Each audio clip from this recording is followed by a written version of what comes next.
오늘 아침 7시 11분 북한이 잠수함 발사 탄도미사일을 발사했다고 합동참모본부에서 발표했습니다. 9월 28일 미국 북한 분석 사이트인 38로스는 최신의 위성사진을 바탕으로 북한이 동부 심포조선소에서 잠수함 발사 탄도미사일 발사 시험을 준비하고 있을 가능성이 높다는 분석 결과를 내놨는데요. 오늘 결국 북한이 동해에서 잠수함 발사 탄도미사일 발사를 했네요. 오늘 저녁에는 북한이 미사일을 왜 일본의 배타적 경제 수역으로 쏘았는지 분석하는 영상을 올릴 예정입니다. 구독과 알람 누르시면 다음 영상도 놓치지 않고 보실 수 있습니다.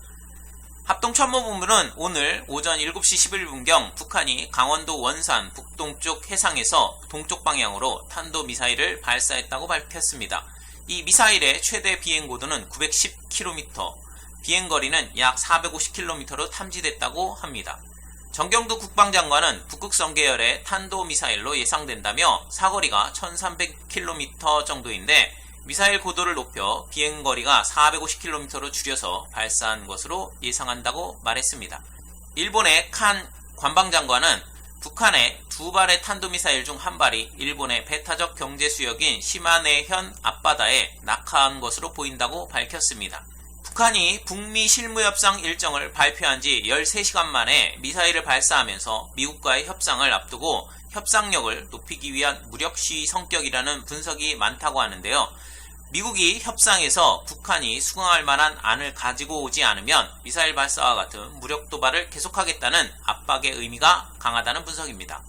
미국 트럼프 대통령은 그동안 북한의 단거리 미사일 발사와 관련해서 큰 문제가 아니라고 밝혔는데 단거리 미사일과 잠수함 발사 탄도미사일은 결이 다른 매우 위협적인 무기라 어떻게 반응할지 상당히 궁금하네요. 오늘 정경두 장관은 일본의 말도 많고 탈도 많은 지소미아를 통해 일본의 북미사일 정보 공유를 요청했고 일본 측에서 한국의 정보를 요청하지는 않았다고 밝혔습니다.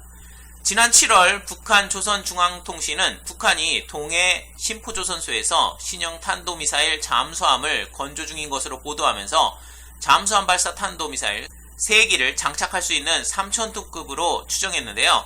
비즈니스 인사이더 기사에 따르면 미국과 같은 잠수함 선진국들은 잠수함을 대형 원형 철판을 용접해 건조하는데 북한은 기술 부족으로 소형 평판 철판을 용접한 탓에 표면이 거칠고 용접 이음매가 드러나 잠수함이 수중에 숨는 능력을 훼손한다고 지적했습니다.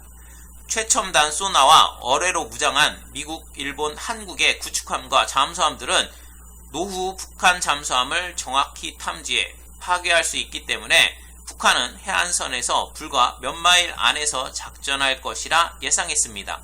동굴진지에 숨어있다가 나와 방사포를 쏘고 다시 동굴진지로 숨는 전략을 잠수함 운용에도 그대로 적용하고 있는 것입니다. 그렇기 때문에 미사일 궤적을 추적하면 발사 시점부터 잠수함 위치를 정확히 파악할 수 있지만 잠수함을 잡기 위해서는 북한 근해로 우리나라의 구축함이 들어가야 하는 상황입니다. 잠수함에서 발사된 미사일 또한 요격이 불가능하다고 밝혔습니다. 이런 상황이니 한국이나 일본을 전부 사정권 안에 두고 있는 북한의 잠수함 발사 탄도미사일의 위협을 어떻게 해결할지 한일 양국의 정치 수반들의 머리가 아픈 상황입니다. 시청해주셔서 감사합니다.